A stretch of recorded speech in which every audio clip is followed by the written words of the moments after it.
Hello and welcome to a reading vlog. So I think I've been in a little bit of a reading slump. Either that or I just haven't had a ton of time to read. So I haven't been reading a ton, but I'm feeling the itch to kind of get back into it a little more. So I thought I would do a reading vlog because I'm kind of in the middle of a few different things. So I'm going to just tell you what I'm reading and how it's going so far. The first book I'm in the middle of is Rhythm of War by Brandon Sanderson. I'm enjoying this one a lot. I am now 400 pages into this one out of like 1,200. Yeah, just over 1,200. So I'm about a third of the way through, which is awesome. I've just been plugging away at this. My goal right now is to try to read like 100 pages of it a day. But that very rarely happens. I usually set a goal to read 100 pages and then I read like 40 or 50 because it's just a lot of words. This is very dense at times. It reads fairly quickly for how dense it is.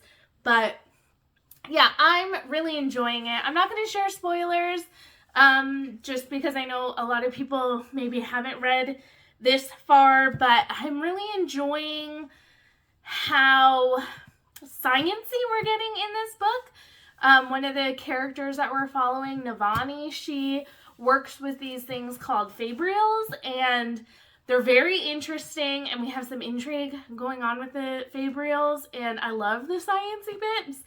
And I've heard some people didn't like how into the fabrials this book got, and I'm so excited that we're going to be getting that because I want to know all about the fabrials. Like, it's kind of dense, but it tells us a lot about how magic works and what things are possible in this world.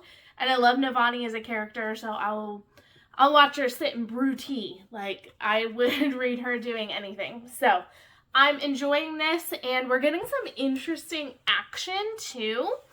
And I can't tell you anything about it, but we're learning about something in one of these books that's like so interesting. If you really want to know, ask me down in the comments and I'll tell you, but I just find it so interesting and I want to know more about it.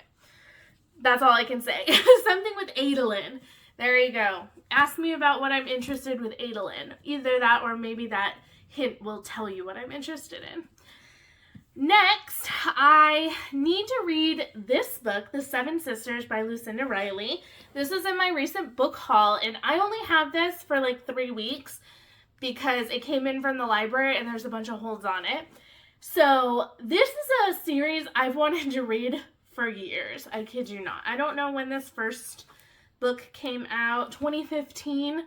I probably wanted to read it close to that point when it was kind of first starting to get published. I don't know if it's the cover that draws me in or the plot more.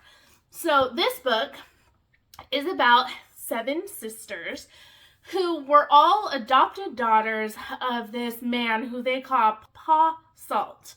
And he's a very rich man who was a person who wandered the globe, and every once in a while he would bring back a baby.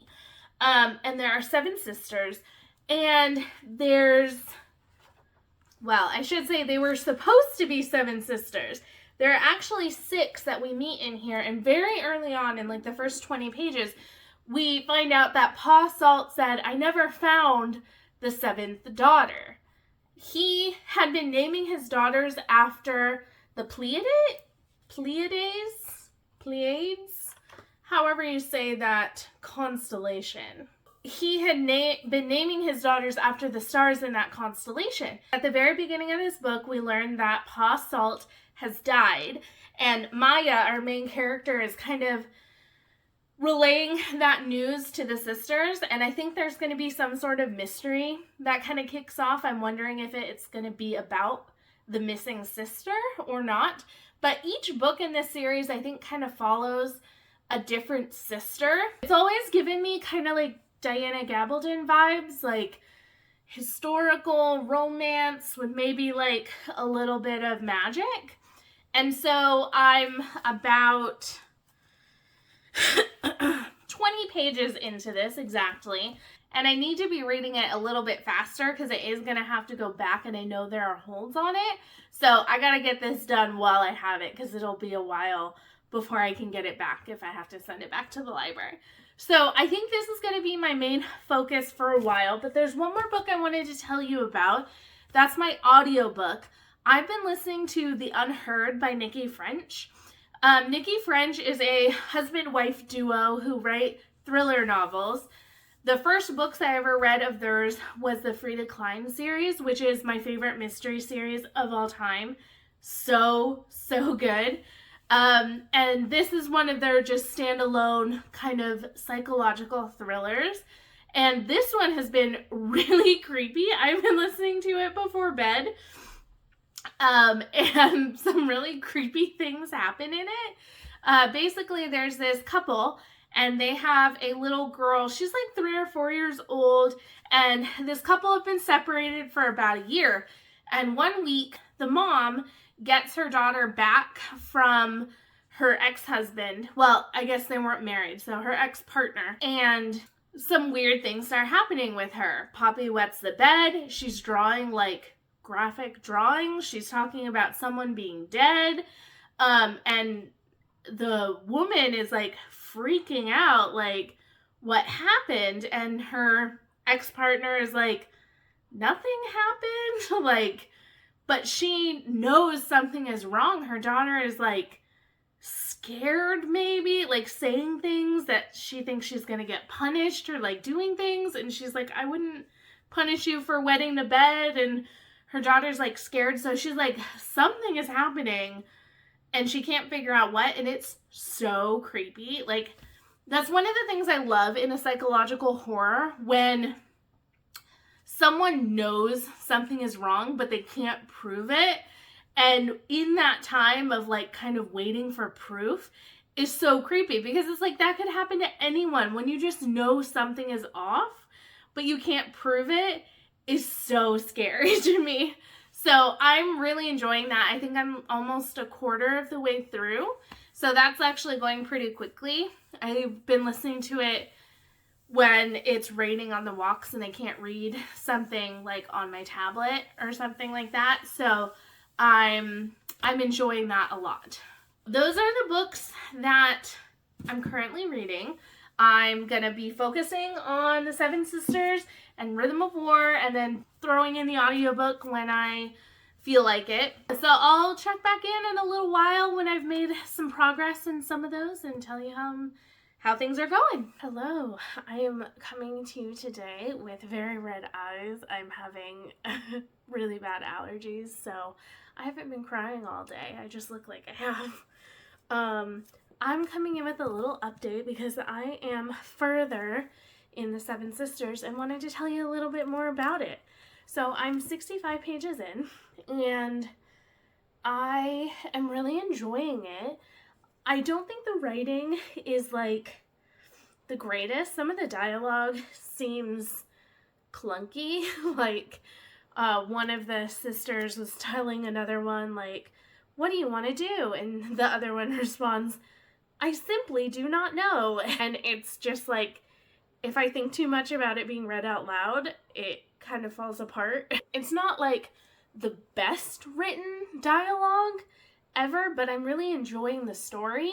So I think where I had left off before was that Pa Salt has died, and Maya, the oldest sister, is bringing all the sisters together to kind of go over the will, talk about what happened, all of that. So what we know about Pa Salt's death is that after he died, he had very specific rules written in his will that he was to be taken in his boat and like buried at sea, so like dumped off the edge. And then in his will, he leaves like money for the girls. He's very wealthy, so he wants to make sure they're provided for. And he also leaves them this, like, I don't know if you'll be able to see it. There's like this device like on here that has the sisters' names on it, and then also coordinates showing where he first found them. And I think what the series is going to be about is them like discovering their past through this. And he leaves each girl like a letter And so we're going to be following Maya's story as she kind of goes on this journey to discover her origins and maybe more about her sisters and her family. We also know that she has some like secret in her past, something she's like ashamed of. We don't know what it is at this point. So I'm really enjoying this. And then I've also been listening to quite a bit of the audiobook, The Unheard by Nikki French, and really enjoying this one. Nikki French has very slow-paced mysteries that always seem like things are happening, and we've learned some really interesting things. I obviously don't want to go into spoilers about exactly what we've learned, but it's staying very tense, very creepy. I love the female main character. She's so unsure about what's happening and whether or not it's real, but she's really like standing up for Poppy, her daughter, and is really trying to figure out what's going on even when everyone else around her is telling her like, you're crazy, you don't need to worry about this. And so I'm really enjoying it. It's staying very tense, very creepy, and I don't know what's gonna happen. So that's my update, and I'll come back to you hopefully another day with less puffy red eyes. Hello, I've made it to page like 110 in the Seven Sisters, and Maya's journey has taken her to Rio de Janeiro. That's where her family is from. She meets an old woman who denies any connection to Maya. She's like, nope, I don't know who you are, even though Maya bears a striking resemblance to the woman's mother. So it would be her grandmother? Great-grandmother. The woman, if Maya is related, would be her grandma. But she looks exactly like her great-grandma. There's a painting of her in the house. She is leaving because this woman is like, I don't know you, I deny any relationship to you, you need to leave. As she's leaving, the maid goes, you should have these are from her mother when her mother passed away. So the package that the maid gives her is letters from the woman's mother, so Maya's assumed great-grandmother, and it's kind of weird that the maid would give her those, because why would you just be giving these, like, old family letters to a random person? Like, obviously they can all see the resemblance, and for some reason the grandmother is, like, not wanting to admit it. I'm assuming something scandalous happened. So that was a little weird, but I am enjoying the kind of, like, treasure hunt. Now, the section of the story that I'm in is kind of starting like a dual timeline thing now. So now we're actually reading, well, Maya's reading the letters, but we're not reading the letters. We're just seeing from Isabel, the great-grandmother's point of view.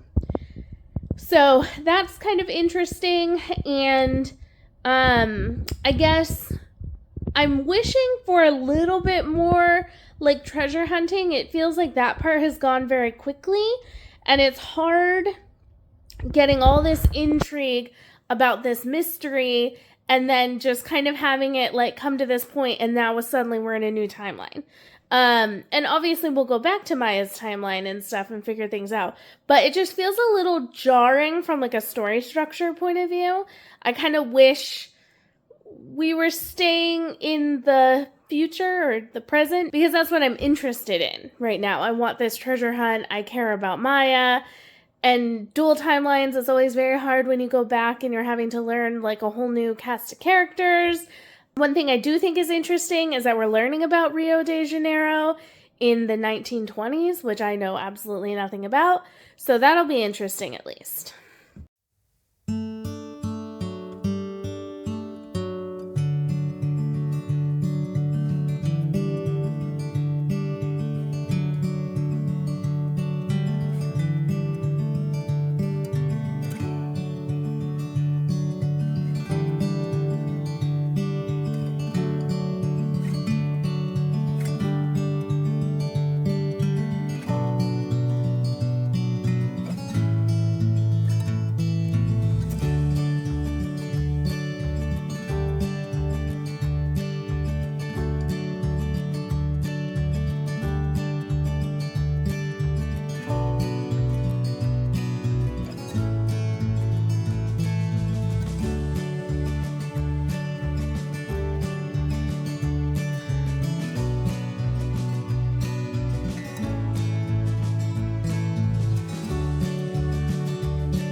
Hello! I'm here with an update on the Seven Sisters. I've been booking my way through this one because I know it's going to need to go back to the library, whereas Rhythm of War does not. So I'm going to update you on this one and also The Unheard because I finished that one. So maybe I'll tell you about The Unheard first. I finished this one yesterday with finishing my puzzle. I had a little bit left after finishing the puzzle. But this was so good. The last 30% of this could not put downable for me. Like, I was just dying to read it the whole time. This book was so creepy from end to end.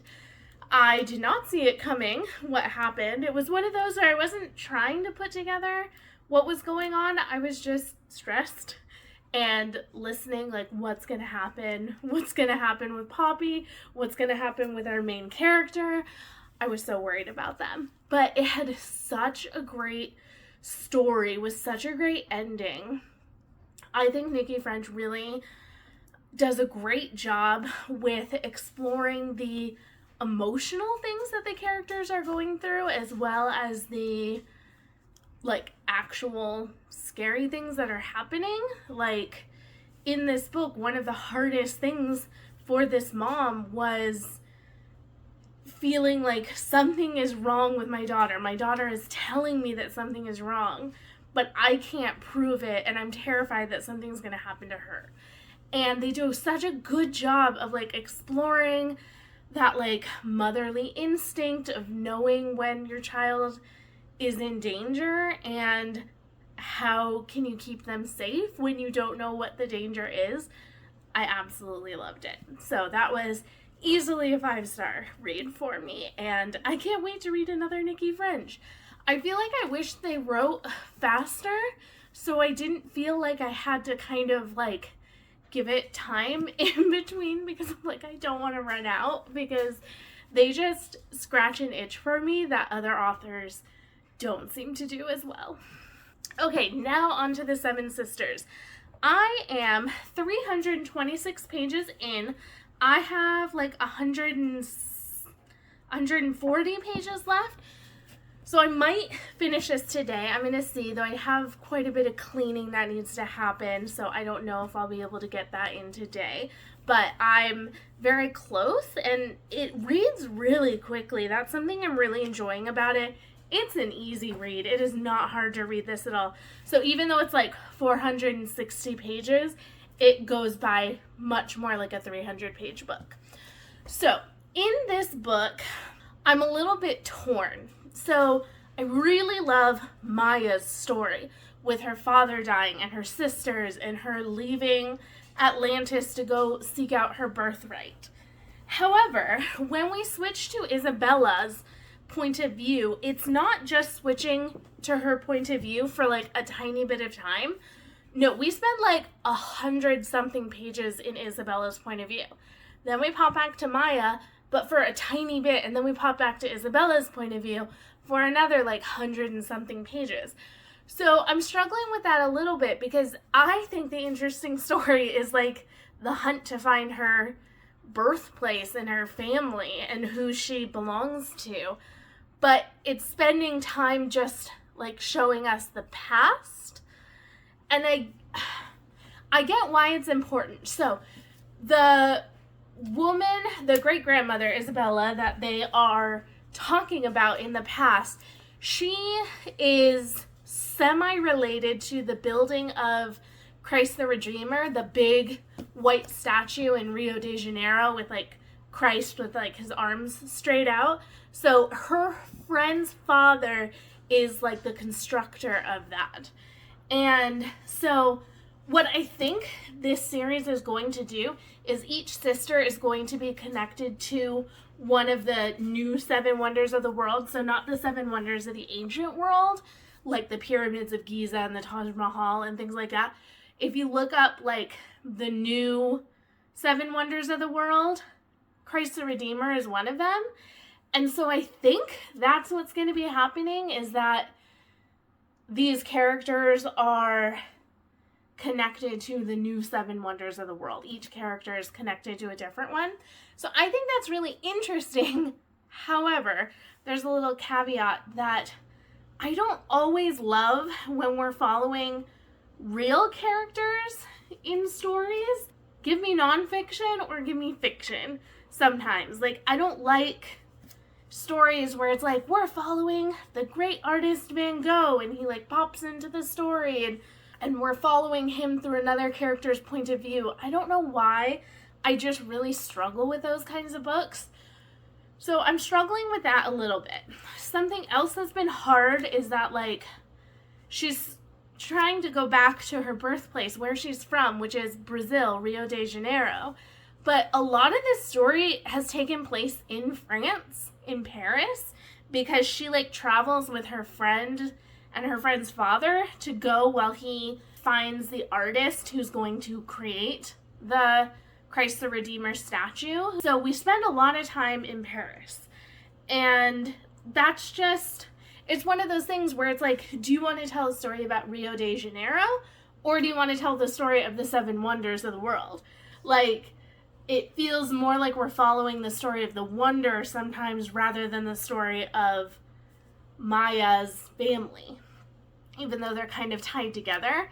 So that felt a little bit forced, I guess, where I'm excited to read about Rio de Janeiro, but then we spend so much time in France. We're back in Rio de Janeiro now, but I don't feel like we're getting to know that place as well because we're just following Isabella, like, in her house mostly, and then also the building of the wonder. So I'm gonna dive into spoilers for a minute because I have a little bit of beef with the romance in this story.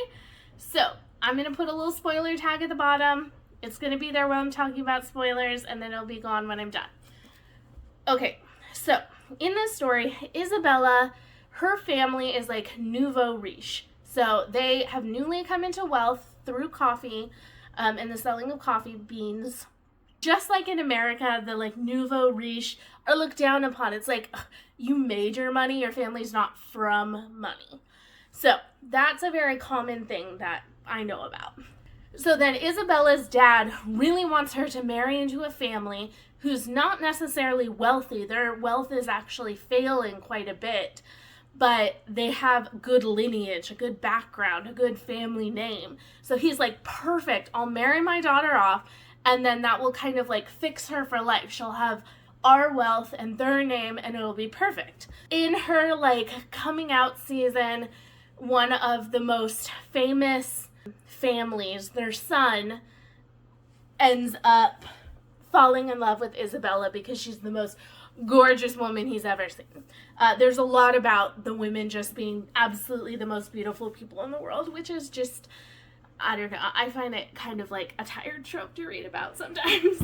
We have Isabella, and she leaves to go to Paris after getting engaged to this man who she does not want to marry. In Paris, of course, she meets a man that she falls in love with. He's a sculptor, he's an artist in Paris, in the like art scene, and he like knows the ways of the world, and he can like not give her any money, but he can give her love.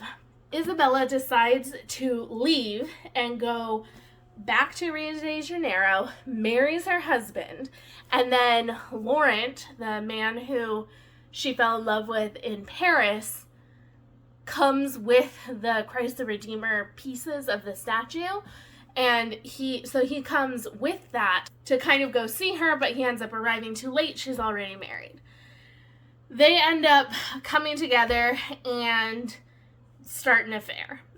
What's really bothering me about how the author chose to write this is that she wrote Isabella's husband as kind of like, he's an alcoholic, he's not very gentle in the bedroom, he doesn't really care about her feelings, and he kind of has this possessive, like, I own the most beautiful woman that I've known.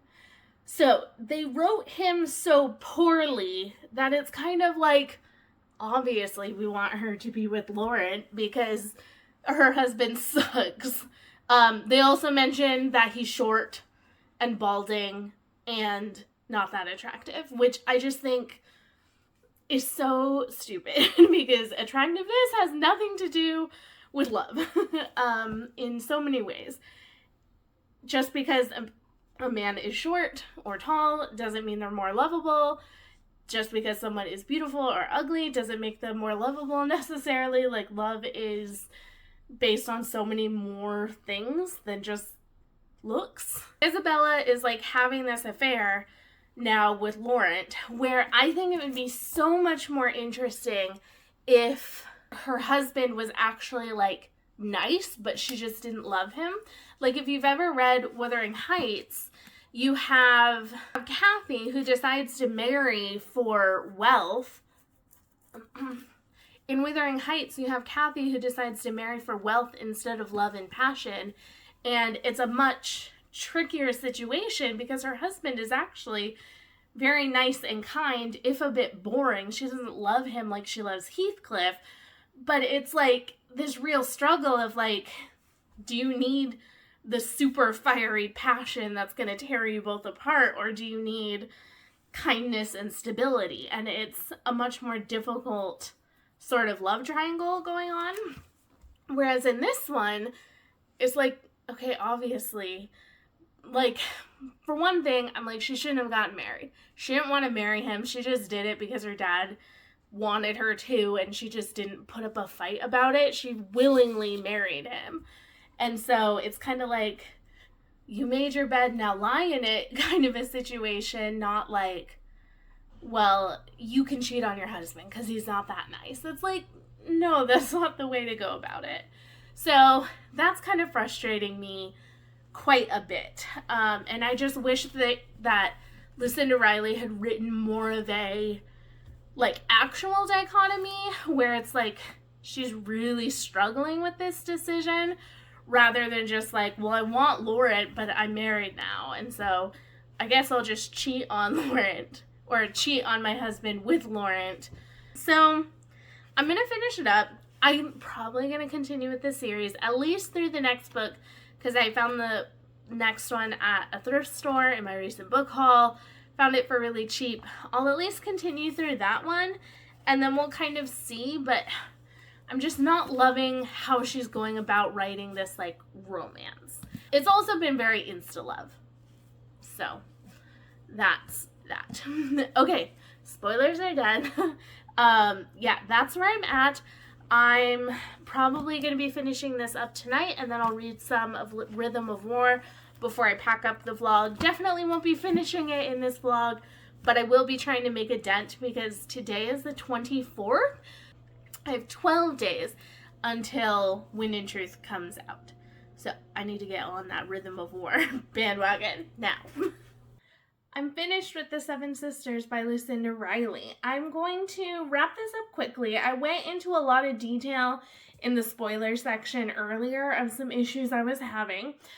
I will say those got slightly better towards the end. I thought we got a much better dilemma for Isabella at the very end, and I'm happy with how Isabella's story turned out. Then we jump back to Maya's time period and her finding out the story, because this is her great-grandmother's story, Isabella. She wants to know about her mom. Maya is finally able to get her story. I will say that one thing I kind of had an issue with was things wrapped up a little perfectly on Maya's story. I really liked the ambiguity of Isabella and Beatrice's story. I thought Maya's story wrapped up a little perfectly, and also we didn't have enough time with it to truly like feel the emotions of what was happening.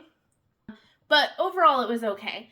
One huge issue that I had at the very end is that we learned about a character who's not very nice, and I don't want to spoil who it is, but one of the things that the character talks about is, oh, have you heard of this thing called Asperger's? We think maybe she had that. And she talked about kind of hating this person and was acting as if, like, having Asperger's makes you a terrible person, which is just absolutely not true. Like, yes, people with Asperger's are going to think differently. They may be frustrating, like anyone else. They can be endearing, like anyone else. They are going to do things that make you mad. They're going to do things that you don't understand, just like every other person. Just because you don't understand everything they do or why they do it or how their brain works doesn't mean they're like an awful person. So that I just felt was like so bad. Like they didn't even, this is a character that they are glossing over their story and just like, yeah, they were terrible. They were kind of the worst person. They probably had Asperger's. And it was like, what?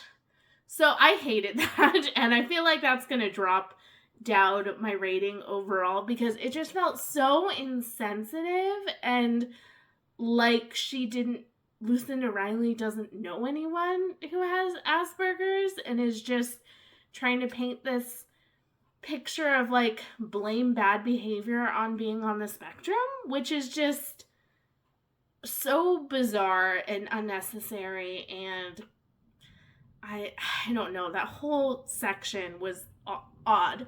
It was towards the end, so I don't want to say too much about it in case you want to read it, but yeah, that's definitely bringing down the rating for this one. The things that I really liked about the ending were this kind of enigma of Pa Salt and like who he is and why he chose Maya, why he chose to adopt her, and why he had something in the story that's kind of integral to the story. And so I really liked that. I'm excited to read the second book, which is going to follow Allie. It kind of gave us a little like sneak preview, like a little bit of her point of view, and something really interesting happened that I'm excited to read about. I also saw that a lot of the other books are quite a bit longer than this one, which I think will be good because if they're all going to be dual timeline, I think they need that space to let both of the stories breathe. I did not make any more progress in Rhythm of War, and I think I'm going to cut the vlog here because I'm going to need to edit it. If you're in the United States, I hope you have a happy Thanksgiving. This will be premiering on Thanksgiving. I don't know how many people are actually going to watch it on Thanksgiving. Thursday is my upload time. So, happy Thanksgiving to everyone. I hope you have someone to enjoy the holiday with. And thank you for watching. I promise next vlog will have Rhythm of War updates in it because as of today, which is the 26th, today's the 26th. As of today, there's 10 days until Wind and Truth come out. So I have some reading to do, about 800 pages of it. So I'm going to get on that. That's probably going to be almost entirely what I'm reading next week now that I'm done with this one that needed to go back to the library. Thanks for watching. I'll see you in the next video.